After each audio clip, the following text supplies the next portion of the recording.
Hello ಎಲ್ಲ ನನ್ನ ಪ್ರೀತಿಯ ಕನ್ನಡಿಗರಿಗೆ ನಮಸ್ಕಾರ. Welcome back to Kusuma thoughts. ಇವತ್ತು ನಾವು ಕೋಪ ಬಗ್ಗೆ ತಿಳ್ಕೊಳ್ಳೋಣ.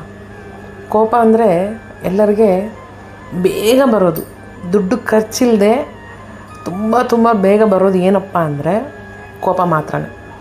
ಆ ಕೋಪನ ನಾವು ಯಾವ ಟೈಮಲ್ಲಿ ಯಾವ ಥರ ಕಂಟ್ರೋಲ್ ಮಾಡ್ಕೊತೀವಿ ಅನ್ನೋದನ್ನು ತುಂಬ ಮುಖ್ಯ.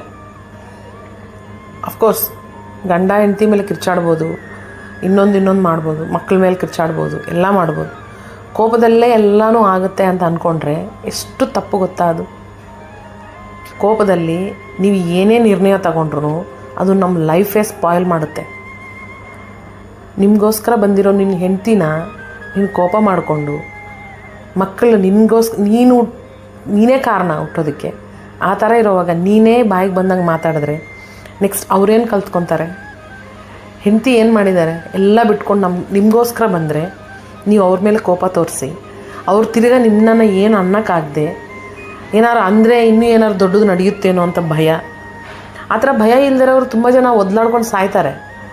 ಬಟ್ ಸ್ವಲ್ಪ ಜನ ಮಾತ್ರ ಎಷ್ಟೊಂದು ಪ್ರೀತಿಯಿಂದ ಗಂಡ ಅಂದರೆ ಇರಲಿ ಬಿಡು ನನ್ನ ಗಂಡ ತಾನೇ ಅಂದಿರೋದು ಅಂತ ಅವರೆಷ್ಟು ಮನಸ್ಸು ನೋಯಿಸ್ಕೊತಾರೆ ಒಳಗಡೆ ಅನ್ನೋದು ನೀವು ಯಾವಾಗಾರು ಯೋಚನೆ ಮಾಡಿದ್ದೀರಾ?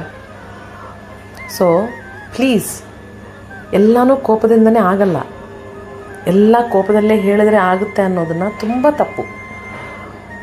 ಹೆಂಡ್ತಿ ಅಲ್ವಾ, ಏನೇ ಹೇಳಿದ್ರು ಬಿದ್ದಿರ್ತಾಳೆ ಬಿಡು, ಮನೇಲಿ ಏನೇ ಮಾಡಿದ್ರು ಮನೇಲಿ ಅಲ್ಲಿ ಬಿದ್ದಿರ್ತಾಳೆ ಬಿಡು. ಸ್ವಲ್ಪ ದಿನ ಇವೆಲ್ಲ ನೋಡಿ ಅವರು ಒಂದಿನ ಸೈಲೆಂಟ್ ಆಗೋಗ್ಬಿಡ್ತಾರೆ. ಇಲ್ಲಾಂದರೆ ಇವನ ಹತ್ರ ಏನು ಹೇಳೋದು ಬಿಡು, ಸುಮ್ಮನೆ ಎಲ್ಲ ಹೇಳಿದ್ರು ಏನೋ ಒಂದು ಮಾತಾಡ್ತಾ ಇರ್ತಾನಲ್ಲ ಅಂತ ಹೇಳ್ಬಿಟ್ಟು ಅವ್ರಿಗೆ ನಿಮ್ಮನ್ನು ದೂರ ಮಾಡಿಕೊಂಡ್ರೆ, ನಿಮ್ಮನ್ನು ದೂರ ಇಟ್ಟರೆ ಏನು ಪರಿಸ್ಥಿತಿ? ಒಂದು ಸಲ ಯೋಚನೆ ಮಾಡಿ.